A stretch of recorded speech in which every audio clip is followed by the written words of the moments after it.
Okay? Okay.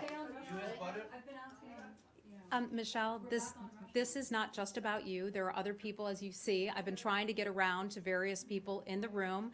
I will come to you now, but as you can see, I'm not going to. Because it was Russia. Yes, that's fine. Go right ahead. I wasn't asking for personal reasons. Sure.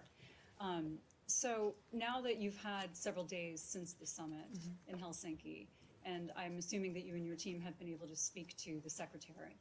When he was asked about it today, he said only that he had conversations with Trump and Lavrov, and he called it an incredibly important meeting.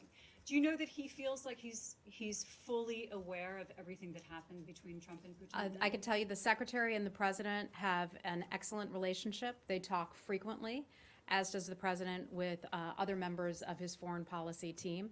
The secretary and the president spent time together shortly after that meeting, and they've been in touch every day, if not several times a day since then.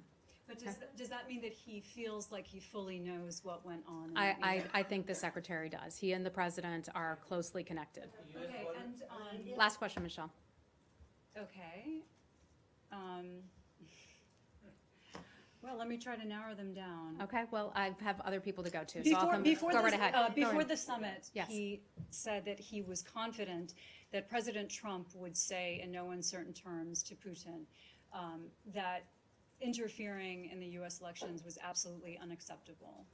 Does he know that that indeed happened during the summit? The president spoke about that himself. I'll refer you to the White House or back to the back to the transcript where the president said that he brought up the issue of meddling in the election. The secretary has also spoken to this But bringing it up isn't making it clear. many times that kind of activity would not be acceptable. I can't say it to you more than I already have, that the secretary has addressed this issue, the president has addressed this issue.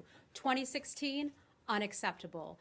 If they attempt to do that again in the future, that is also unacceptable in the eyes of the United States government. And I think that's exactly why the White House has assigned duties to the Department of Homeland Security, to the Department of Justice, and other U.S. government agencies and departments to not only be on the lookout, but is also giving them tools and resources that they need to try to combat against any of this. So what did the secretary think of that press conference in Helsinki? I have not asked him that question, Michelle. Okay, go right ahead.